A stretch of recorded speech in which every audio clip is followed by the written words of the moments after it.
All right, now it's live. Cool. Let me bring over the chat here. All right, appreciate everybody waiting, guys. Yeah, guys. Welcome back to another live stream. I don't have like an official title for this thing yet. I'll figure it out as I go along. But this is the third or fourth consecutive week now that I've had a special guest on, and this guy is a fire up and coming YouTuber. I found him probably, I don't know, maybe at least a year ago. Your channel's been around for a while, and I subscribed to it, and then I didn't see any of your videos, and it just kind of showed up in my feed a couple weeks ago. And I was like, man, we got to get this guy on the channel. So go ahead and introduce yourself, conservative guy. If you want to throw out your real name or whatever, go ahead and introduce yourself to the audience, though. All right, cool. Yo, what up? Y'all know what it is. It's me, conservative guy, coming in on the scene. Y'all know what I try to do. I try to bring, sort of like anything along the lines of what people would want to drift to. So, you know what I'm saying? As far as like hip hop or anything like that, I try to add in a little bit of the music towards the side or the twist that I try to give the people. Whenever I deliver my commentary, you'll always hear music. You always hear my commentary. And that's the angle that I usually try to hit from in order to target a certain audience. The audience that I want to target is the cool, the hip crowd. You know what I mean? And I figured in order to tie into that cool hip crowd, it'll work best if I tie in with the music that a lot of kids like nowadays, which happens to be hip hop. So what I do with my style as conservative guys, I connect with my brother who's a super producer is what I call him. And he puts together this music that's contained within my videos. And every time you check out any one of my videos, what you usually find is that it'll contain some music and it'll contain politics. And the idea behind my channel is like to create is this is an avenue, this is an area where we mix music and we mix politics. So anytime you click into any one of my videos, you'll always hear me mention that because that's the idea that I try to bring to the table, something I haven't seen very much of, which is when they actually take politics and the normal things that go on in everyone's daily lives and mix that in and entwine it with a little bit of music, which I think is a very creative, entertaining way of getting your message across to the people. All right, and that's just kind of how I roll. That's kind of what I do. So if you ever see conservative guy, that's usually the what I usually like to bring to the table, just so y'all know. Nice. Now, I know you told me you live in Texas, and I see the Texas hat, but I'm hearing like a New York accent. So I'm assuming that's where you're from. Where are you from? Exactly. Yeah. So just a little bit of background behind, where I grew up and stuff like that. For those who are brand new, so I was born in Brooklyn, New York. All right. So I was born in Brooklyn, New York. I moved to the South when I was very, very young. Moved to the South. What ended up happening is my mom ended up bringing us to an area where you would consider it to be one of the good areas in the South. And that was back in like the mid 90s. And during this time, yes, the area she was bringing us to, it was good. It was somewhere you would want to live, but that was back in that time. Nowadays, that area it hasn't kept up the way that my mom anticipated. It has kind of died down in quality. Quality means like, I mean, it is what it is, right? But what ended up happening is a lot of Blacks and Hispanics moved into the area where once upon a time there was only white people. And this is where my mom brought us into. My mom brought us into an area where you can leave your doors open, you can do anything you wanted or needed and didn't really feel, like any crime was really going to come in your direction. So with that being said, my mom said, all right, let's move to this spot. We moved there from New York, we go down to the South. And that's where more so I got my feet wet. That's more so where I did my junior high school, my high school and stuff like that. And for those who've been tuned into my channel long enough, you kind of know what I did over time is I ended up dabbling in the drug industry. And that's more so where I started to kind of build my ideas of how the world worked. You know what I mean? Because I only got so much working a 9 to 5.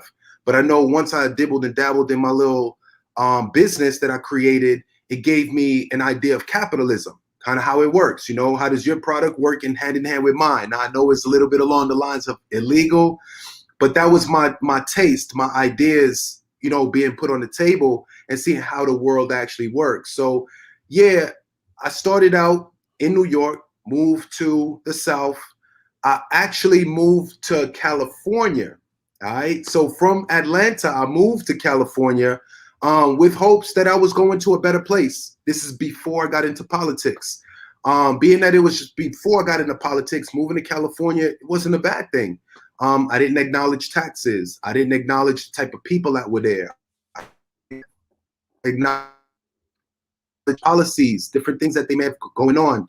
I didn't care at all. All I knew was there was going to be some sunny days, palm trees, nice weather, and that was all I had in mind. And that's kind of what my family and we all were under the impression of before we moved out to California. So we went New York, mid-90s, moved to Georgia. In Georgia, I did more getting my feet wet, middle school, high school, and then in my beginning years, especially during the drug industry days, that started more in high school. Then I moved over to California, and now I'm down in Texas. I've recently been in Texas only the last year, all right? I know it's a long spill, but I want to give it to y'all because y'all need to know exactly where I'm coming from, because a lot of people will say that I wasn't destined to be conservative. A lot of people would say because I grew up in a single parent household, I wasn't destined to be conservative. A lot of people would say because I grew up in a liberal family, I wasn't destined to be conservative. But I bring y'all all this information so you know and understand that anybody can change, all right? And the idea that we have to pursue today and ongoing is that we need to change anybody and everybody we possibly can, okay? Because over time, what you're gonna notice is that, yeah, if we end up creating something, I know this is a little far out, but I'm gonna take them on this limb, Mike. I'm gonna go out on this limb. But if we were to create something like a third party, at the end of the day, I know there's been a lot of word that a third party could interfere with the Republican Party and cause numbers to go in all types of different directions. But at the same time, y'all got to realize that a third party could also create an entity that's so strong that we pull enough members from the blue team. I call them blue team, red team. So we pull enough members from the blue team, push them onto our squad, and we'll end up with massive numbers. All right, different than what took place when Bill Clinton came into office. If y'all know about those shenanigans that were going on in the early 90s, having the Republican Party split into two, which is something that kind of started back then to a degree, that ended up pushing the Republican vote in two different directions, which made it not as solid as just the blue vote by itself. All right. I'm sorry if I'm talking too much, Mike. I just trying to give the spill, trying to get you good. You're dropping knowledge right now. Whatever else you need to say, just to sum that up, you know, hearing a New York accent, that's because I was born and raised for a period in New York, but then I eventually moved to the South. In the South, I did my time, got my feet wet, drug industry, kind of got, you know, my ideas on life and things like that, moved over into Cali, got an idea of what it's like to live in the belly of the beast. And then from Cali, I went to where things were much nicer, and that's here in Texas. I've been here the last year.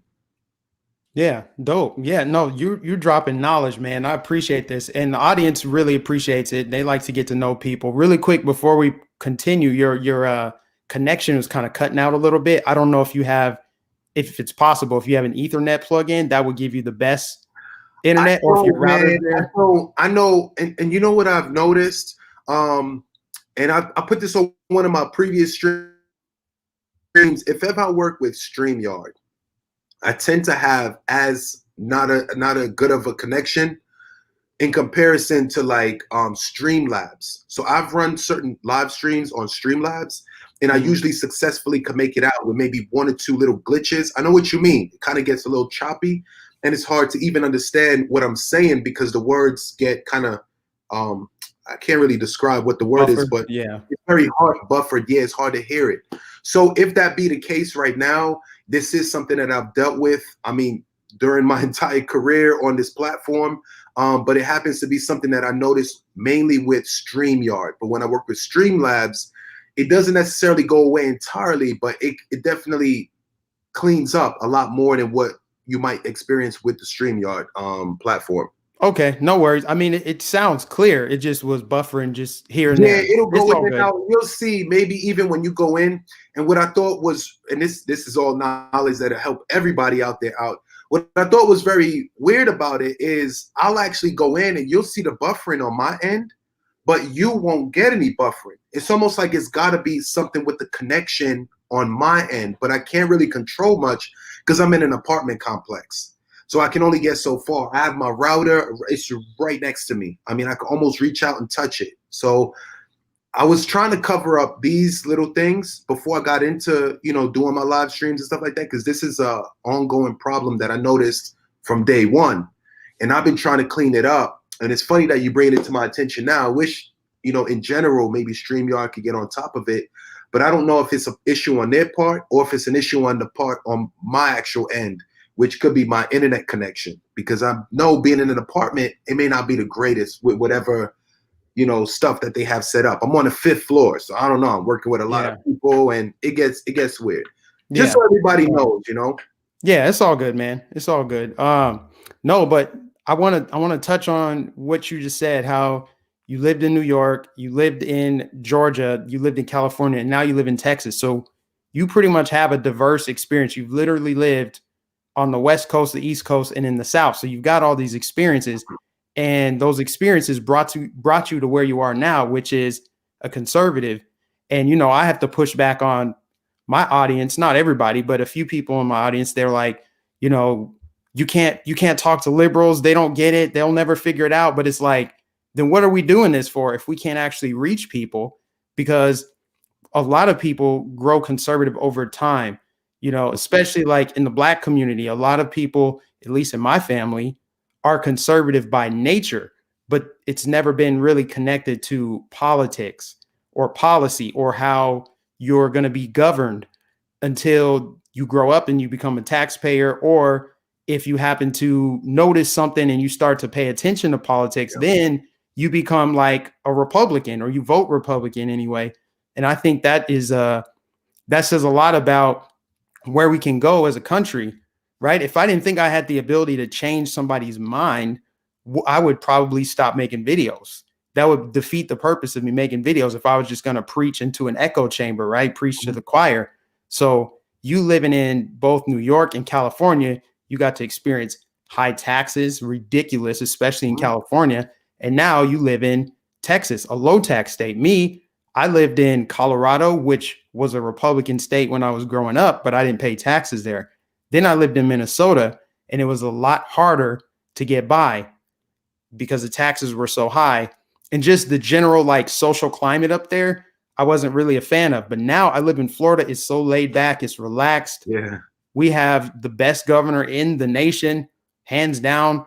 And now it just made me even more conservative. It made me like understand, like, wait, I always believed in hard work, you know, perseverance, self-reliance, being independent, like all these things that make sense. It's like common sense. It's like, wait, I grew up learning all this stuff. I always knew this. So I think it's really, that just speaks to how far we can actually go by, you know, you having a channel, me having a channel. And I love that your platform is infused with like hip hop, because that's how you're going to reach more Black people. You have to connect it to culture. Exactly. A reason why conservatives keep losing is because the left dominates culture. They own everything in culture.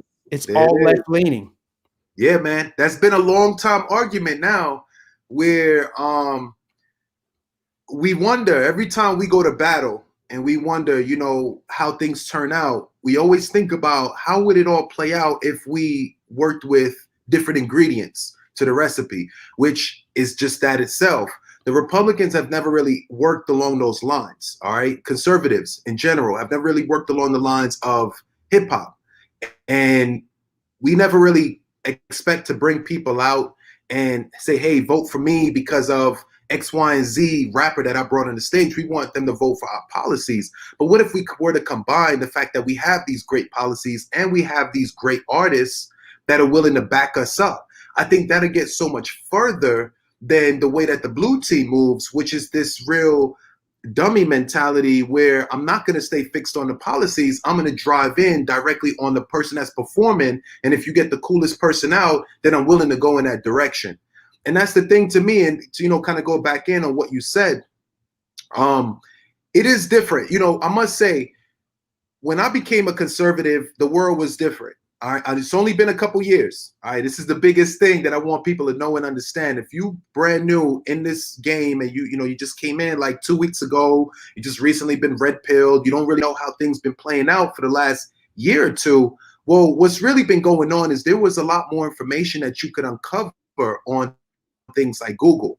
When it comes down to red pilling somebody, it was a lot easier back in the days. So nowadays, I still expect blue team members to convert over to our side. But I do definitely understand that it's a more difficult fight that you're dealing with nowadays, because a lot of the information that we could easily look up. I mean, I used to red pill people left and right. That was a hobby for me, just to run around with my phone and be like, yo, what up? What you think about this? Oh, really? All right, let me look that up for you and let me show you what's really going on.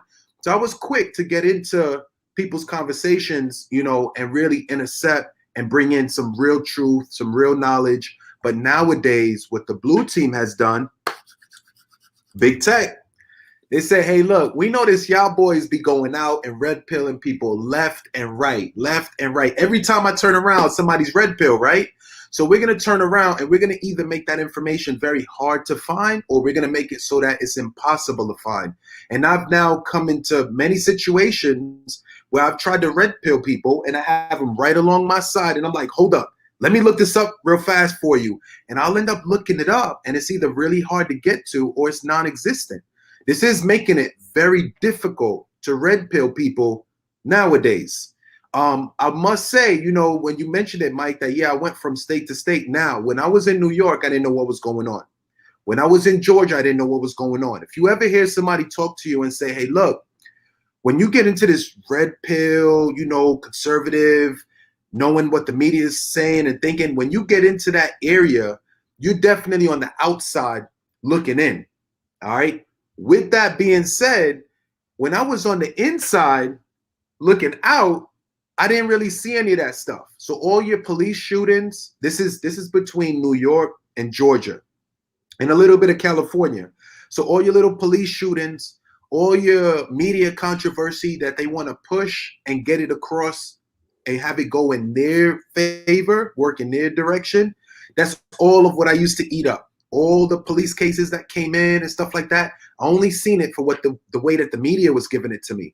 So even though I had a taste and an experience in each one of these individual states, I still didn't really see, let's say, New York and Georgia for what they were. Because at that time, I was in the matrix. I wasn't on the outside looking at the people running around like crazy. I was inside of it. So being inside the matrix, I didn't really know what was going on. I didn't understand politics. I was really doing things as I seen it. You know, California was a great place, great temperature, great weather, palm trees, nice, breezy, great place to be. So I moved there. So being in California was where I took the transition of learning what politics was all about. And it was one of the greatest places for you to actually start learning politics and live it, because at the same time of me learning the politics, I was able to see it as it was happening. I was paying $0, 0 cents on plastic bags. And over a period of time, living in California, I talked to wifey. I said, yo, you see why I'm into these politics? She's like, yeah, what up? I said, you see how we wasn't paying any money on plastic bags, right?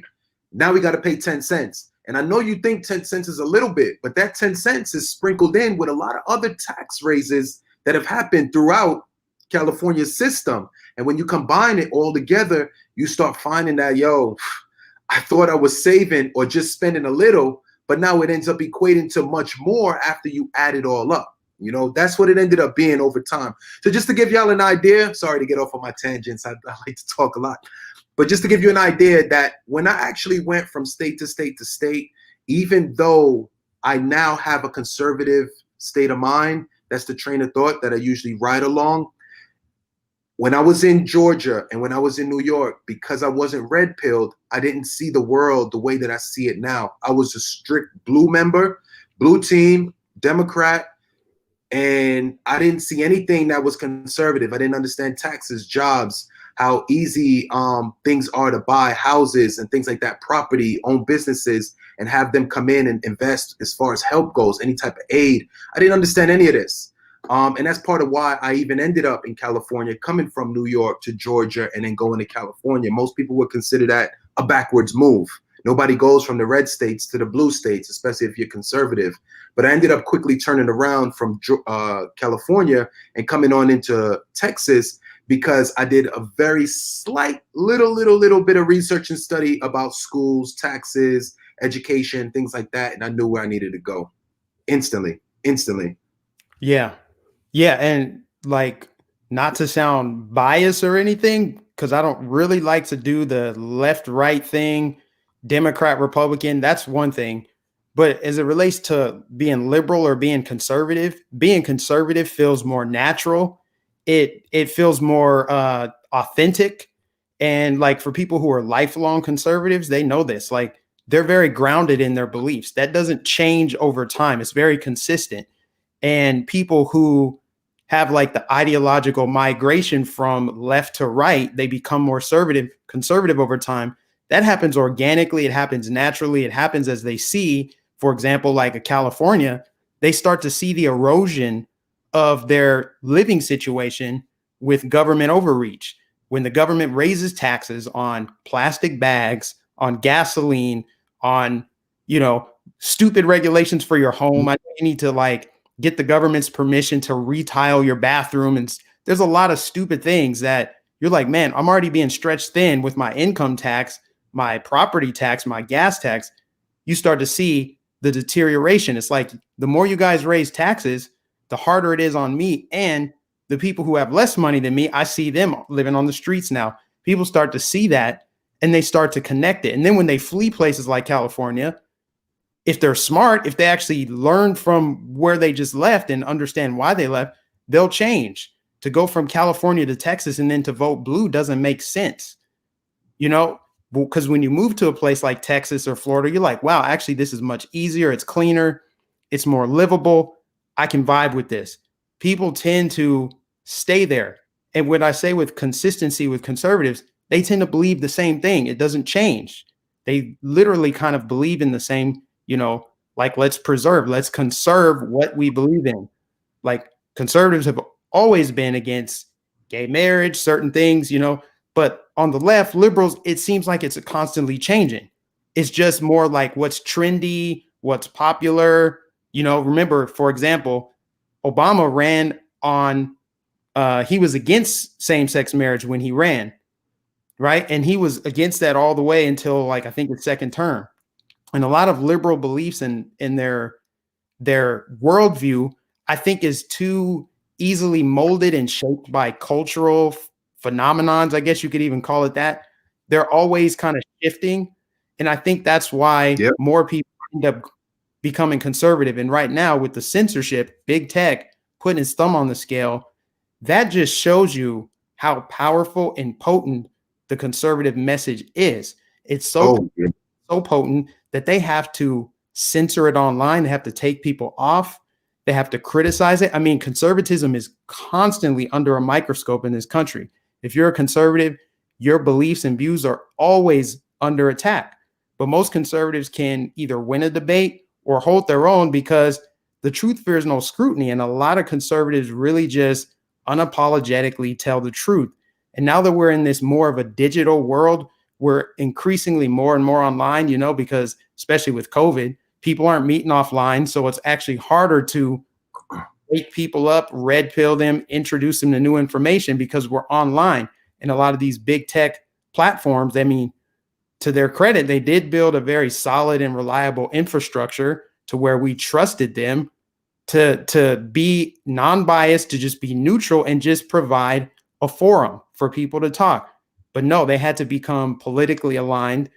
And now they pretty much just promote the left-wing perspective, but they don't promote conservatives. In fact, they actually try to suppress it as much as possible. Ron DeSantis, our governor here, he just introduced some new legislation. I don't know how viable it's going to be. I don't know if it's even something that can be enforced, but he wants to crack down on this big tech censorship, especially when, conservatives running for public office can get their page demonetized, demoted.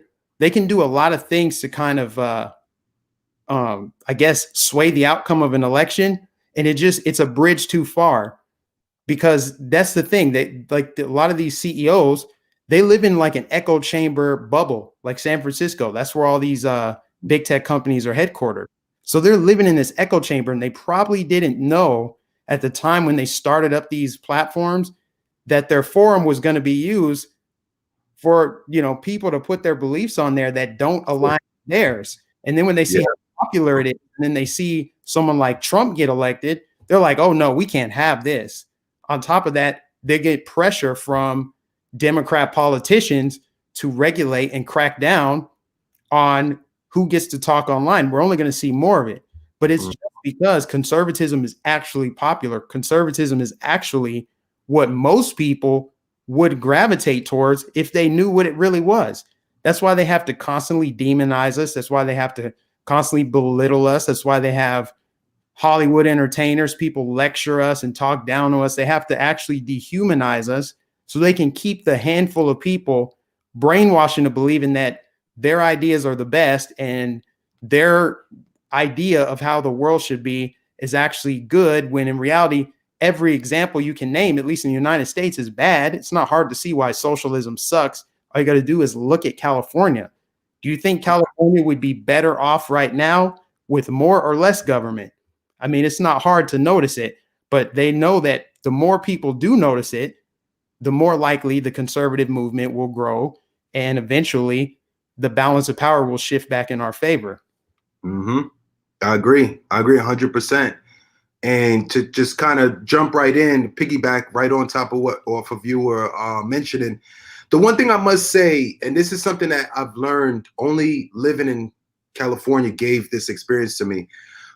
It's crazy to see how people are not into politics, and when they're looking to pass these particular bills and maybe increase taxes and things like that, how there with the people, you might notice that they're not even into what's really taking place. I mean, I was around the Californians when they passed that bill to increase the cost on plastic bags when going into a grocery store or anywhere throughout, having to pay 10 cents on it. I was around Californians during this process. Now, you and I as conservatives, we would see this from so many different angles and different ways and know the pros and cons to what's actually happening. But living out there with the actual Californians, bro, they didn't know what was really going on. Some of them didn't even really know or understand how the 10 cents on the bags even happened. They just noticed that it took place and they started paying on it as it came. A lot of people just aren't into the politics. So as this stuff is coming out, if you were to ask me, if I needed to brainwash somebody, if I wanted to brainwash you, if you already had this third eye open, so you kind of knew like, all right, well, there's somebody out there trying to brainwash me. Let me keep an eye out for them. And when they come my way, I'm going to make sure that I block them in all directions that they come in. So if someone is actually out there and they're not into the politics, they don't even care if they're brainwashed. They don't care. These are the easiest people to get a hold of, and you are 100% correct with the message that we're bringing to the table. I know this brainwashing has a great hold on the people. Great, fantastic. Some of these Trump anti-Trumpers, they're never going to be on our side. So that hold that the brainwashing is fantastic. But the power that the right has is phenomenal. It's far greater than the brainwashing that they have to put out to the people. This is the point that I'm making. And this is where and when that we know that the fact that we're still being censored, we're still being silenced, that, yeah, I know your brainwashing is real great and it works for you in so many ways. But rate is dished out. People immediately flock to what we're saying because the truth makes so much sense. It ends up waking up so many people that's the direction that most people will end up going in. And that's the idea that we actually bring to the table, and they don't like it.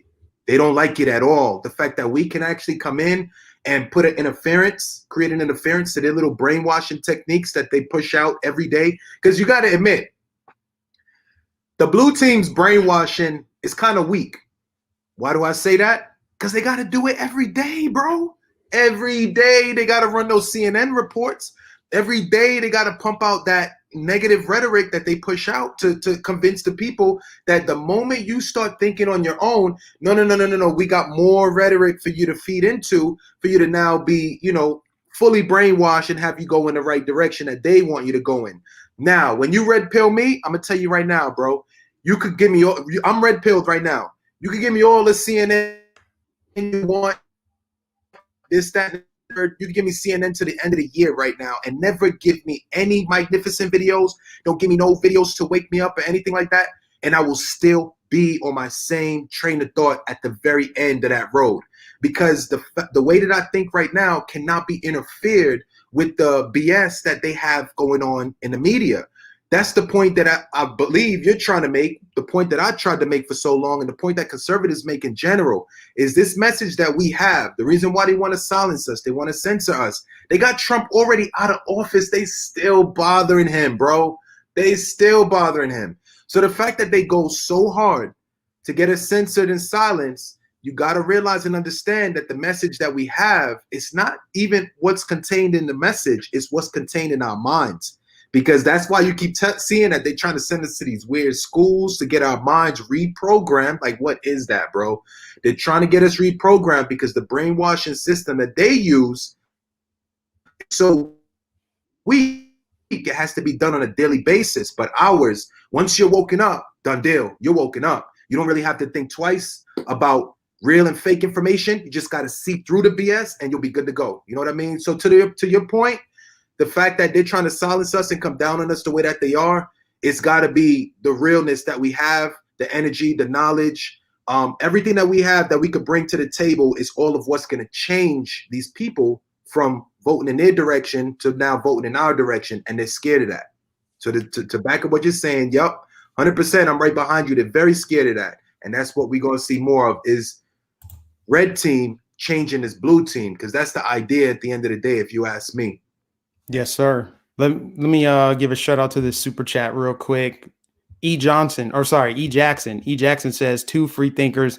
Thank God you are right. Big tech is intentionally suppressing the truth slash videos. They need people ignorant and psychologically programmed by media, the left using the people to increase their power. It's so true. And I think that's what's happening right now is they're emboldened. So they're lashing out.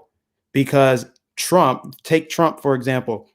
Trump was the physical manifestation of this ideology, this movement growing strong and powerful to the point where it showed up in the White House. Trump was that person in the White House, just a wrecking ball. He came in and just crushed all of it, right? And now that they got him out of the way, essentially, they're like, okay, how can we make sure that this never happens again? How can we clamp down on society so that we don't have that movement grow? Because here's the thing. They think that we're just going to go back in the bottle. This genie is out. We're out. We're strong. We're powerful.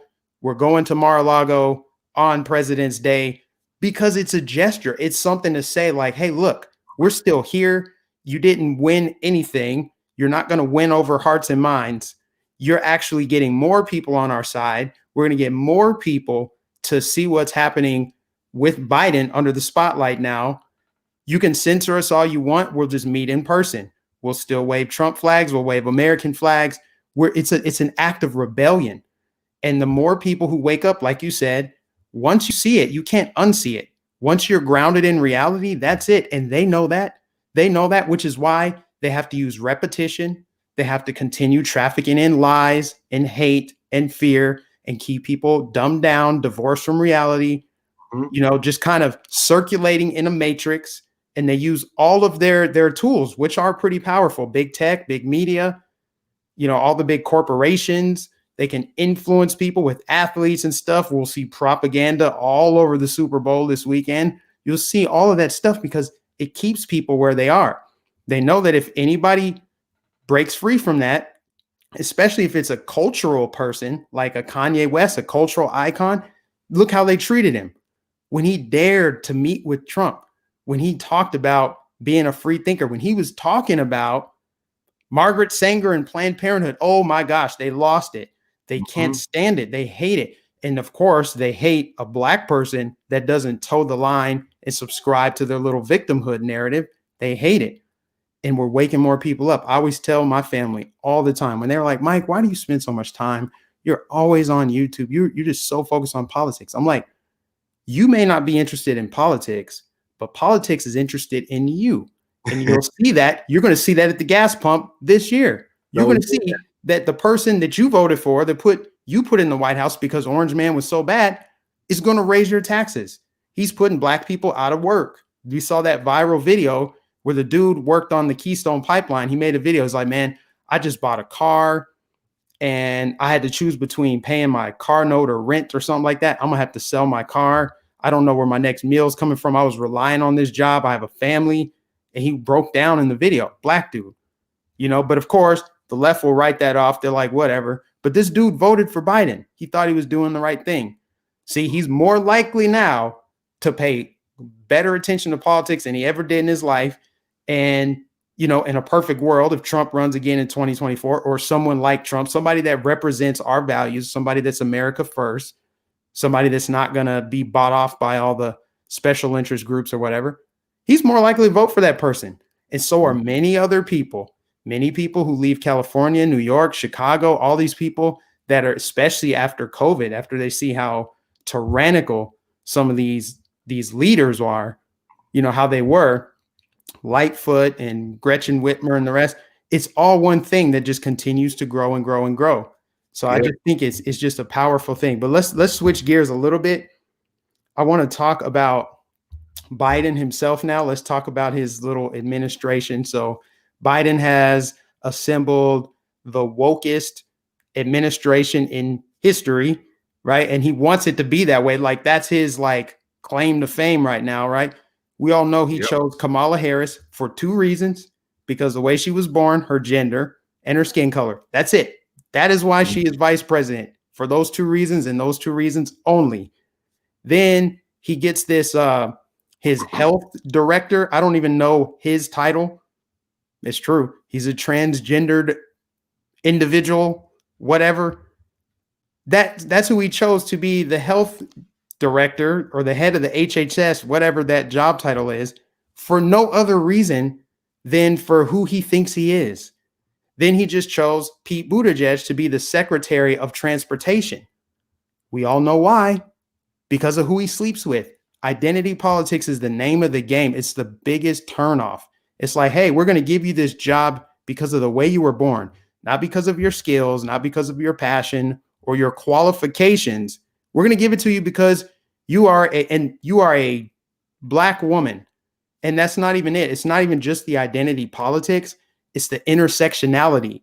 It's basically an identity politics checklist. The more of the boxes on that list you check, the more oppressed you are, the more you are going to get whatever it is that you want, because they will kiss the rings. They will bow down.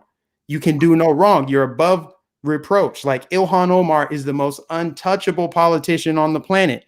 Why? Because she's a female, she's black, she's a Muslim, and she's an immigrant. Check, check, check, check. Mm-hmm. It's like, if you can check any of those boxes, you're good to go. So what do you think about Biden's woke administration and him just basically choosing people based on some immutable characteristic or something that's just, inconsequential? Yeah. Uh-oh. So to take your question, also use a little bit of information that we were touching on prior to getting into that question. I want to kind of merge those 2 in. So what I mean is, with the Biden administration, so we all didn't want to see it, right? For a long time, we didn't want to see it. We thought it was going to be the worst thing. And we still are under that impression. We're only a few days in. So it's meant to possibly get worse. We don't know. But this is my thing on it. So for a long time, I was let down by the results of how things turned out. Y'all know what I'm talking about. I only want to say so many words. But y'all know the results and how everything turned out. And yes, I was very devastated by how things turned out. And I was saying to myself that, I'm open. And if they end up at the very end of the day certifying, this man Sleepy in, and Sleepy ends up being the guy in charge, then we got to work with whatever punches we're thrown. Now, after we're thrown these punches, how do we actually balance all this? And where do we go with it? Where do we take it? Do we observe it as something negative, which is kind of along the lines of what we see? Yes, because not everything that's being passed in office right now is the greatest. But it's given us the ability, which is what I've been hearing on a lot of conservative channels now, is giving us the ability to say, I told you so. I'm not the kiddie type to be like, hey, man, I'll get the ability now to run around and say, I told you so, I told you so. But I feel like this was the only way for the people to learn. Okay, so when you ask about the Biden administration, no, I didn't want it. I didn't vote Biden. I didn't want it at all. But the fact that it's now an open option and we're actually dealing with it, it's on the table. We don't have any other resource. You know, Trump is not in the equation anymore. I'm now open to seeing all of the little things they do, all the transgender things that have gone on, all the bills and the orders that have recently been passed. And I'm now looking at the left like, yo, what up with this? What we going to do now? How we going to get this done? How are we going to get to the next obstacle? I don't have a daughter, but I have nieces. Are you telling me that they're going to have to bypass this obstacle and be far better than a male? Like, in what world is this normal? So my thing is, as crazy as it sounds, you know, I did not want this administration to be in place right now, but as crazy as it sounds, it ends up being good on the left's part. On the right now, we don't like it at all. We know how much better it could actually have been. But on the left's part, they're now getting a taste of what it's like to vote in the person that they thought was going to be a better option than Trump. So just like you're saying with the black guy that was, you know, feeling like, yo, what up? What happened? I voted for Joe. I don't know what really was going on. Yeah, it's going to be a lot more of that. Now, in the next 4 years or 2 years, when we had left to vote again, I would expect a different outcome. Of course, if there's no cheating going on, I would expect a different outcome because they're red pilling themselves. The fact that they actually turned around, they did what they did. We all know where we're at with this, and they did, okay? The fact that they did that could be a way of them red pilling themselves. We already know, for those who knew and understood the numbers game and how things played out and know that the numbers that they produced were along the lines of impossible. You lost those people. They will never be blue team members. Never, ever, ever, never again. And along with that, the news, the media, they're also losing strongholds. That credit that they used to have on people, even the older audience, bro. I ran into older heads at my job, and they'll express to me, we talking like 60, 70 years old, and they talking about, yo, we don't watch Fox News. I'm like, yo, where they do that at? How did you know that you're not supposed to be tuned in to certain outlets? And they're like, yo, I mean, word gets around. And it's just like you said, they try to block us on these little social platforms, and the word is going to get around verbally in the flesh, in person. So I know they're out and they're trying to nip it in the bud, the conservative movement, but it's not going to happen, bro. It's really not going to happen. As far as the Biden administration right now, as far as the lefties go, again, I'm going to say it like I said it before. I told y'all, now y'all going to get a little taste. We're going to sit back on the sidelines and roll with the punches because they're going to come our way. Some of them we just going to have to take.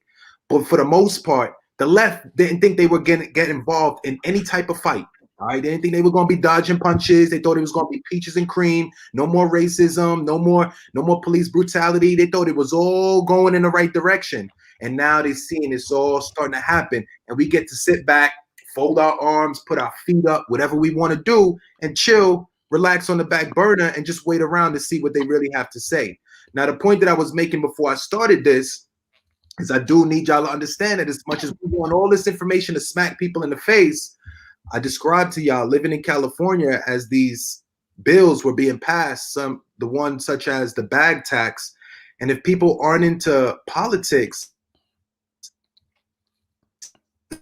can actually be passed and people just throw their hands up like, oh, I didn't even know. So we always got to be mindful of that some of that brainwashing that they'll actually put out, part of the brainwashing, because I've been a liberal, is actually to push you away from politics in general and for you to just receive the information that's given. And most of the information that's given is all of what they want you to hear in order for you to go in the direction they want you to go in. The moment you do your own personal research and study, you'll come to find that some of the things don't actually make sense, and it might push you to vote a certain way or think a certain way. And that's definitely the area they want you to stay away from. So Biden administration, fantastic for the left. Great for the left. We on the right, we hate it. But for the left, those who are somewhat informed and paying attention, yeah, this is going to really give them that.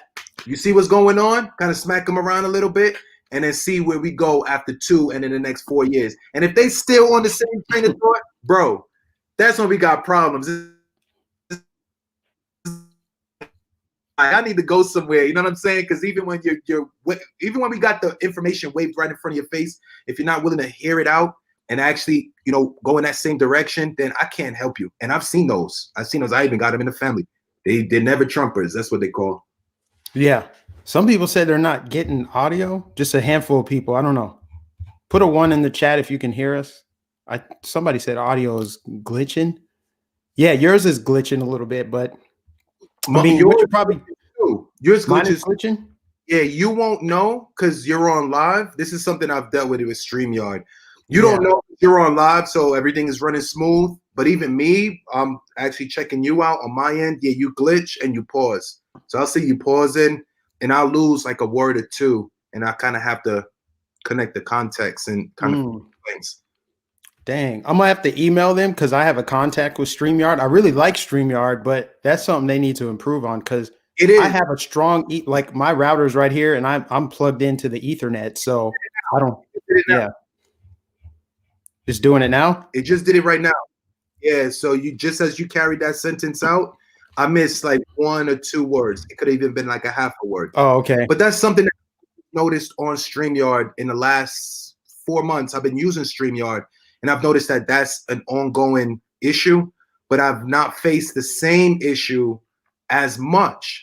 So it still happens on Streamlabs. Streamlabs ended up working better for me. But what I heard between the 2 platforms is it's a lot easier to bring in guests on StreamYard in comparison to Streamlabs. Streamlabs is a little extra step that you have to go through, but it's nothing real complicated, but it's not as easy as StreamYard. StreamYard, shoot me the link and let's get it. Yeah.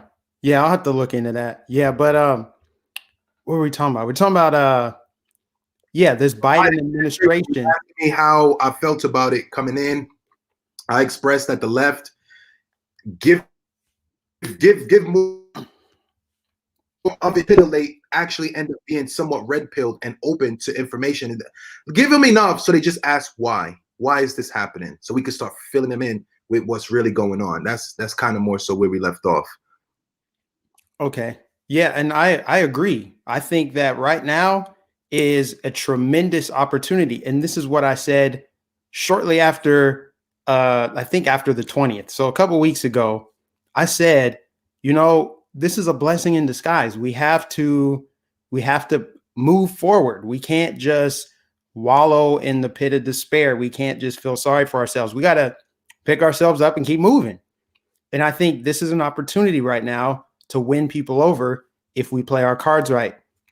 So yeah, I mixed in a little bit of like resist, impeach 46, like let's have a little bit of fun with it, but also expose the hypocrisy because for 4 years they didn't accept Trump and he won in fair fashion. There was no controversy other than the Russia collusion conspiracy theory.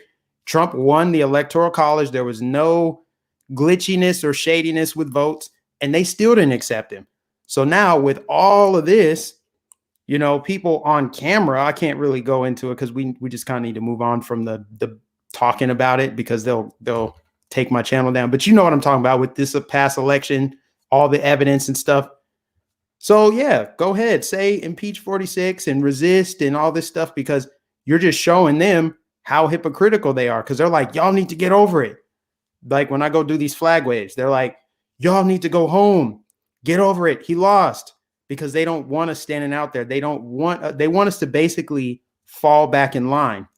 Right. So like I prayed about it and I talked to God and I was like, what should I do? What direction? I think we have it now. I think I have a better vision of where to go this year and beyond.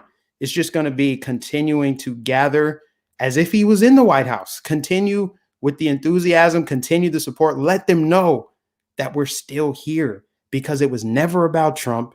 It was always about us. They want to keep us dumbed down.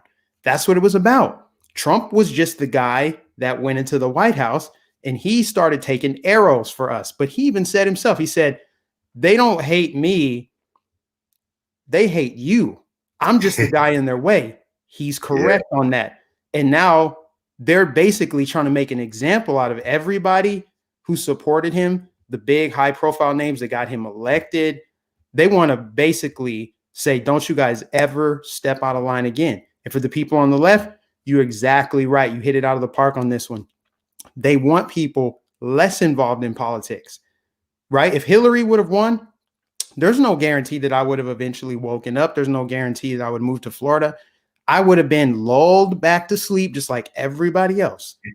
Everybody else, they want you to watch sports, listen to music, do other things except for pay attention to the people you elect and the people who are in office, the laws that they pass. They don't want you paying attention to that. They don't want you watching C-SPAN. They don't want you reading Senate bills.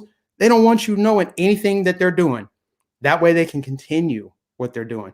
But if you're paying attention to them, then they got to do it right. Or they got to find a way to finesse you to make you think it's a good thing. They got to have the media put lipstick on a pig. You know what I mean? That's what they have to do. Because before, when I wasn't into politics, you know what I was into? Watching a bunch of Netflix. I watched a whole bunch of football. I used to play fantasy football like nobody's business. I was doing everything but paying attention to politics. And if you notice when you're watching TVs and watching all these shows and movies and listening to music, what do? They put in all these subliminal messages, or they have people, entertainers, tell you what to think, who to vote for. That's why they can do this. That's why they have this machine. It's like a well-oiled machine. They get Cardi B. They get, the cast of Always Sunny in Philadelphia. They'll get Jennifer Aniston. They'll get everybody they can to push the left-wing ideology. It's like, all right, back to your regularly scheduled program. After we give you this commercial, and then of course I can go deep down this rabbit hole. They sell pharma pills and McDonald's and stuff. They don't care about your health. They don't care about anything. You said it on yesterday's stream. You said, not sorry to interject right there, but man, I could not stop laughing. You said it was either yesterday's or the day before, but you were saying you'll watch and I don't want to say any names, I want to keep it clean, but you were saying that you'll watch your local news network or your nation news network. Y'all know the names. And right after they finish brainwashing you, they follow it up with the McDonald's commercials and the burgers, the fries. I'm like, oh man, this man killed it. Because bro, that is the poison. And that's crazy because that's exactly how it works. They go ahead and they feed you all that brainwashing information, and right after they follow up. Because I got kids. And I feel it all the time where I'm like, yo, why in the kitchen, she's chefing up the beans and rice because she's from Costa Rica, and they see the pizza commercial pop in on the screen, and I'm like, oh man, now you got my kids talking about pizza, McDonald's, whatever they're seeing, and you hit it spot on with that particular thing that you mentioned, where you was like, it's crazy to see how you could watch someone brainwash go from a good 10-15 minute segment of your nation news network, your media, and then immediately after get thrown all these fast food commercials, pizza, burgers, fries. I mean, bro, that's poison on top of poison on top of poison, because right after you go right back into your little CNN joint, and it's like, oh man, that's major, bro, to go through that many steps, because when you're done, 30 minutes to an hour of that, and it's like, you really going on that line, you know what I mean? Yeah, and that's exactly it. People don't understand this. It goes so much deeper than just this election. Is deeper than Trump. It is about them zombifying your mind and just putting you on autopilot. Get this. People are going to watch the Super Bowl on Sunday. I'll watch it because I can watch it and know that I'm not going to leave some like zombie. And I want to know what they're talking about. I want to see all of it so I can talk about it. That's why I watch it, because I'm watching through an analytical lens, right? But somebody who is not awake, get this. They're going to watch the Super Bowl. They'll see the subliminal messages. They'll see the halftime show. They'll see all of the commercials where they're promoting Doritos, freaking Mountain Dew, all this fast food, all this junk. You're going to get entertained, but they're going to expose you to a bunch of stuff that gives you cancer, makes you fat, gives you diabetes.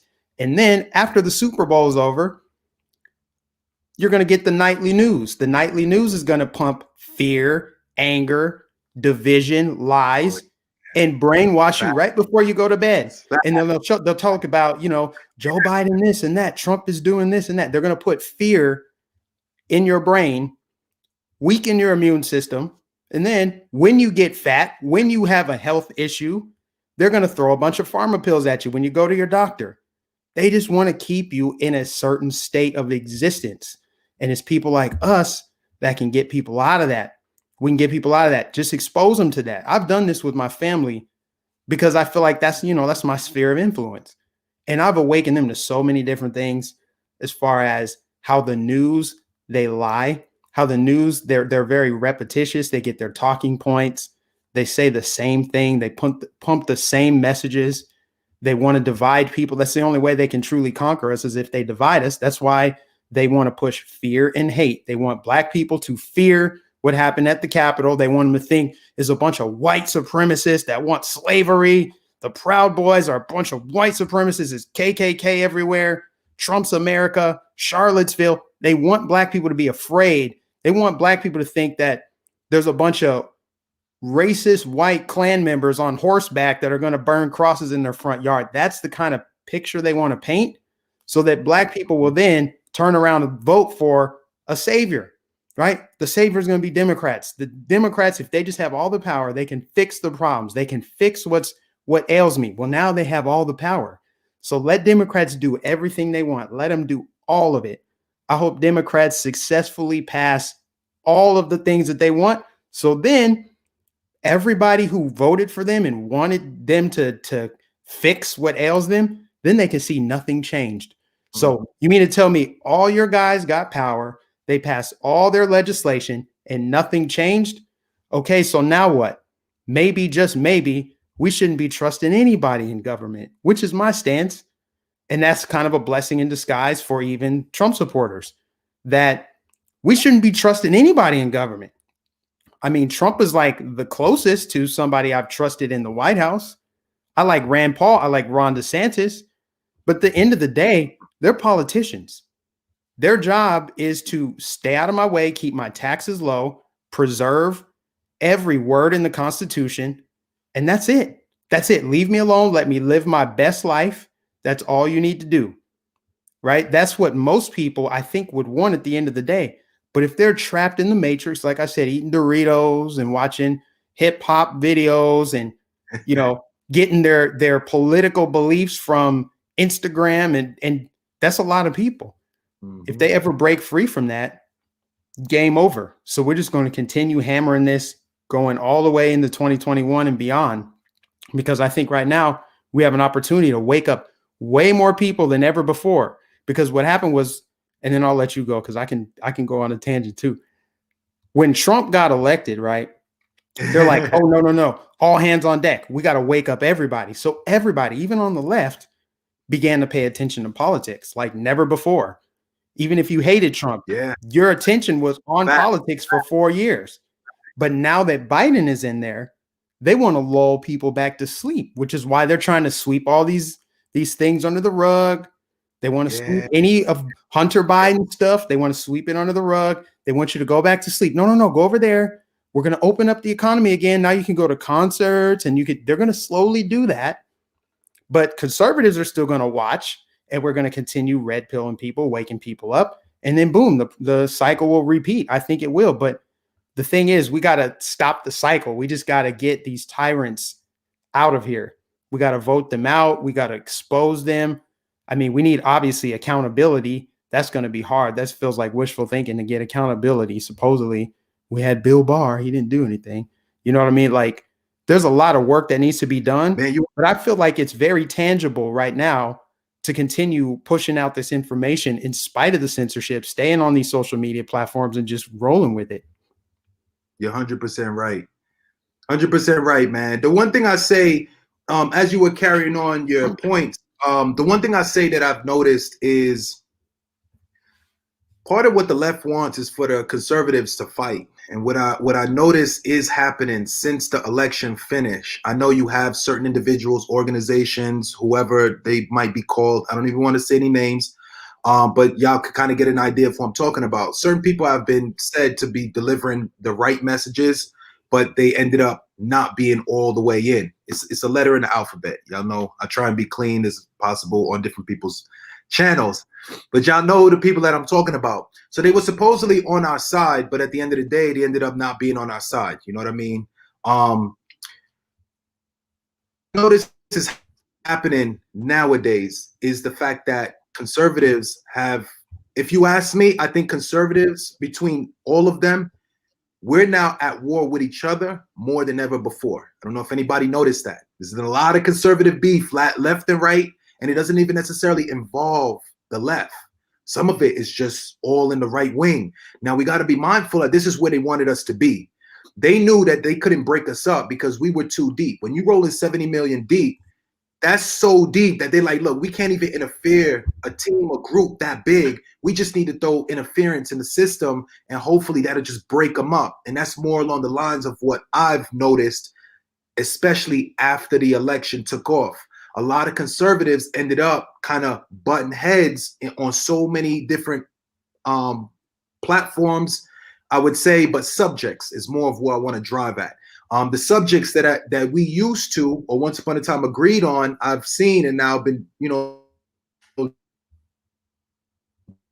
found the different conservative channels, and I'm seeing that they're going at it, and I won't say that they shouldn't be. I just think that we weren't here before the election. What brought us to this place now where we're actually bickering back and forth? And how tight of a community are we still, even though we have all these obstacles now coming in the system, the wrenches that are thrown into the system? Are we able to bombard those and, get past them? That's the one thing that I noticed. I think we have some work to do as a conservative movement as far as cleaning that up. I don't know how exactly that'll be done, because I know on certain tables they're not agreeing with each other. They're not agreeing with each other, whatever those subjects might be, and that's bringing them to kind of go at it.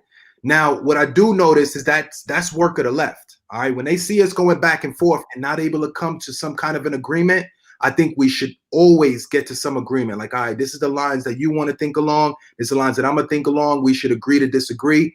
Cool. But if we actually bicker back and forth and end up movement, that's when we're gonna lose strength, because it's strength in numbers, bro. It's that for to the end of time, because we notice you could have somebody real big in power and still get smashed right down. But if you have 70 million people decide to boycott a business, it's strength in numbers. You're gonna hurt. You're gonna hurt real bad. Now, one of the points that you made, you just now changed my train of thought. You changed my train of thought, Mike. That's big, because it takes a lot in order to do that. So for a long time, I kept telling myself that the Biden administration is not happy with the amount of coverage that they get in, the spotlight that they're in. Because we got to admit right now, as far as like politics goes, yeah, a lot of the stuff that Biden's doing, we don't like it. That is bringing about some attention to it. But in general, Biden is not popping. He's not popping. We don't even care to see anything that he does, how he plays golf, this, that, and the third. That was the limelight. That was the center of attention. So the one thing that you just mentioned that I think is very true is I think the blue team, the Democrats, whatever you want to call them, I think they're actually in to decrease the attention on the politics. I think because I actually was thinking like they were upset. I thought for a little while there, I said, man, they got to be upset because Trump had all that limelight. He had all that attention. But now they notice, of course, because it's sleepy in office, it's starting to die down. I think you're right. I think they want it to die down, because if it dies down, they have an easier ability to pass a lot more BS and have it go right up under people's noses where they can't see it. Now that there's a spotlight on politics because of where Trump left off, like Trump left, and everybody's looking at it like, all right, let's see what Sleepy does. So now that everybody's looking at it, you're now left to say, hey, is all that attention good? Because the attention that they're getting now is not the greatest. The fact that your average American, not into politics, to see, know, and understand that Biden's pushing these executive orders as if he was this dictator, like he spoke about, when Trump was in office. That all of that right there, bro, that's all. You're just throwing out the red pills, man. You're throwing out the red pills. And I don't think they like that.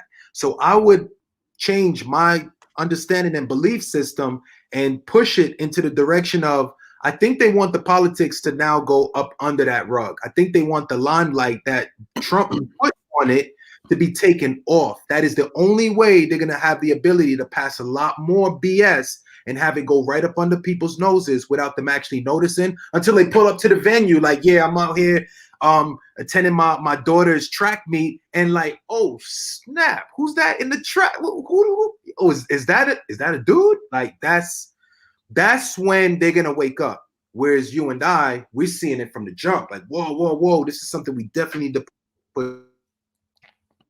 I think the way that they have it is to have all this information go right up under people's noses. And then the only time they're meant to see it is when it's already in effect and when it's already in their face and they don't have any ability to make change because that gun is about to go off and them girls is about to run. You don't have the ability to step in and say, this guy is not supposed to be here. You know, it's when it's going to be too late is when they're going to be notified about the change that is taking place. So I'm right with you, man. I strongly believe that, you know, for a long time there, especially after the election, I was under the impression that they liked all this limelight on politics and what they're looking to do and how much change they're willing to actually make happen. But now that you say that, I actually don't think that anymore. I think they want less limelight, less attention, and they want to actually have it so where if they need to pass something that works more in their favor, that is complete BS, it is easily done if you are unaware of what they're trying to do and you're not into what they're trying to do. Yep. Spot on. Spot on. That's what the great thing. Yeah, that's exactly right. They want, and the media's not hiding this. They're telling you. They're literally saying, they're like, a return to normalcy. Nothing to see here, folks. We took care of everything. Biden will bring down the temperature. That really just means nothing to see. We don't want you paying attention to politics. Go look at that. Go pay attention to that. And then they're saying we need to limit the reach of these right-wing influencers. They're saying on CNN that some of these YouTubers have a bigger audience than daytime CNN. Yep. They're saying that, you know, these conservatives, they have way too much reach. Freedom of speech is one thing, but you shouldn't have freedom of reach. So they're trying to pressure people like Jack Dorsey and the rest to clamp down on us because we're the only ones that are going to highlight everything going on. And that's going to make more people come to this side. They're going to have to notice. They're going to see, you know, the media doesn't want to cover anything. They just want to be lazy. Like, hey, our guy's in office. We're good to go. It's like, no, not so fast. Here's a story that just happened. Biden is putting children at the border in overflow facilities. That sounds a lot like kids in cages to me, huh? Oh, but because it's Joe Biden, they're overflow facilities. I love how they come in. They traffic in this newspeak, these euphemistic terms, just like they can't say exactly what it is. If it's kids in cages, let's call it what it is. If it's kids in cages built by Obama, let's call it that. When Trump's in office, when Biden's in office, when the next person's in office, if that's what it is. But they have to use these new terms because they think that people are really stupid, and some people are. It's just the truth. Some people will be like, huh, well, that's not the same thing. That's different. Trump put kids in cages. He separated families. Joe Biden's doing the same thing. The only difference is the media either isn't covering it or they're covering it up. They're trying to gloss over it. They're trying to put lipstick on it. They're trying to put a little sheen on it. They're trying to serve you, Jericho Green. They're trying to serve you a poop sandwich. I'm trying not to use profanity on my channel, but that's just what it is. But they're trying to tell you it's something else. So that's where we come in. And that's just what I think. That's just a prime example. Again, you know, overflow facilities is kids in cages, but it's just repackaged, rebranded so that people can digest it on the left. Overflow facilities and freedom, and you don't have the freedom of reach. That's new. That's new to me. That's the thing, man, is they make it up as they go. That's my biggest issue. That's what I have the most problems with, is that it's made up as it goes. I'm telling you right now, if you went to any job and they gave you a job description and you said, all right, cool, I'm signing up for this. I can't turn it down. You pay me what I need. You asking me to do what I can do. And then you get into the job and they start adding in stuff as you go. And not only do they add stuff on the first day, they start adding things in on day 2, day 3, day 4, day 5. And at some point in time, you're going to be fed up with it. So that's exactly what's going on right here. Overflow facilities. Come on. You're talking about the same thing that we were talking about a few years ago. You're just using a different term. Not giving me the freedom of reach, but giving me the freedom of speech. So I could go outside right now and say, scream it to the top of, you know what I'm saying, to the high heavens, that I hate X, Y, and Z. president, congressman, whoever it is, but I can't get on the internet and type that in. What type of, you know what I'm saying? And this is like a day after day type of thing. Like a week ago, it was cool. And now you say like it's not cool. So where are you from that you think that this is an acceptable thing, that you can actually just sprinkle brand new policy and change on top of the recipe that you already created and try and have people carry it out to its fullest degree? You're gonna have people start to ask questions, and people start to wonder when you start changing things that aren't concrete. We have a more understandable a better understanding of what change is when it actually goes into effect, and it's a bipartisan agreement. You come in and create pros, cons, reasons why you want to go in or not go in on it. That's more so where it needs to come in from, not just oh, I woke up on the wrong side of the bed today and I think things should be done this way, and then you go ahead and you sprinkle in these brand new things that you want us to take, go through it. Because again, overflow facilities is the same thing as your kids in cages. It's the same thing, all right? We don't have to really go over it again and again, but we know that to the sheeps out there that only hear what they want to hear and act out on what they listen to, that they're going to call it overflow facilities. And they're going to tell you, bro, this is the hard part. This is the hard part that I say. And they do make it hard on us because we all want to red pill as many, love that you have, that when you do these type of things and you create you create things like overflow facilities, or use that terminology, it does make it more difficult, because when you throw that type of terminology to a lefty, he'll hold on to that and think and assume that is not kids in cages. He didn't think for himself and ask, what are these kids actually being barriered by? Is it wooden walls? Is it cement? What is it actually? Is it fences? Is it cages? They're not going to think that far. They just take exactly what's being given to them, which they would imagine overflow facilities is an area where there's a lot of people, and that's the most that they gravitate to, because that's all the information that was given, is that there's a lot of people. They don't need to think about what type of facility it is. Do they have food? Do they have everything else? They just focus on those overflow facilities. And again, what they're trying to do is they try to throw you information, particularly terminology, that'll twist the way that you think, even though it's saying the same thing. And this is why, connected to my last point, they don't want you in the politics. They need y'all out of it. They would like for everybody to just drop the politics, tune into CNN or your local news networks ever so often. Don't stay glued in, because you might start thinking too hard. And that's the direction that they want you to go in. It is what it is. We just got to make sure we inform enough people so they know how to duck and dodge those bullets that are coming your way with the fake rhetoric and fake information. Yes, sir. Well, we can go ahead and wrap at this point. I usually don't go too much longer than an hour, but before we wrap, go ahead and tell the people where they can find you. Plug all your social media stuff. All right. So everybody, listen, right now, this is what we're going to go with.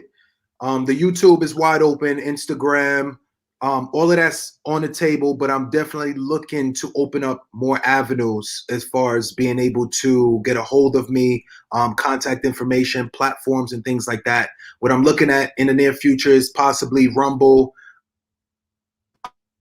And I'm also hearing things like DLive might be a good outlet to go down. So if you get in now and you wish to follow me, the only avenue that's open is YouTube and whatever else you see in the description if you get in on my channel. So my Instagram, my YouTube is easily accessed by typing in Conservative Guy, and you can easily get me. If you wish to go down another route, which I like to explore, that is actually the avenue of fitness. So I am a personal trainer myself. I've been doing that for many, many years. That's how I make my bread and butter. So feel free, if you are into any type of fitness or anything like that, if you check out my channel, I have in the drop down tab where it shows featured channels, you'll see my channel, which is a fitness channel, and you'll also see my brother's channel, which contains most of the music that's usually in my videos.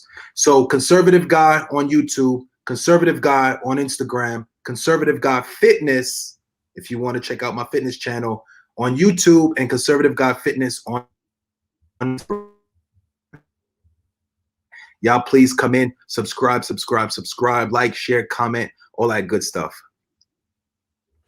Yes, sir. That's all right, it, guys. Mike. Well, All right, guys. Well, appreciate y'all tuning in. Make sure you guys give it a like. Make sure you subscribe. Hit the bell notification. Let me close out this chat. Okay. And we'll catch you guys in the next stream.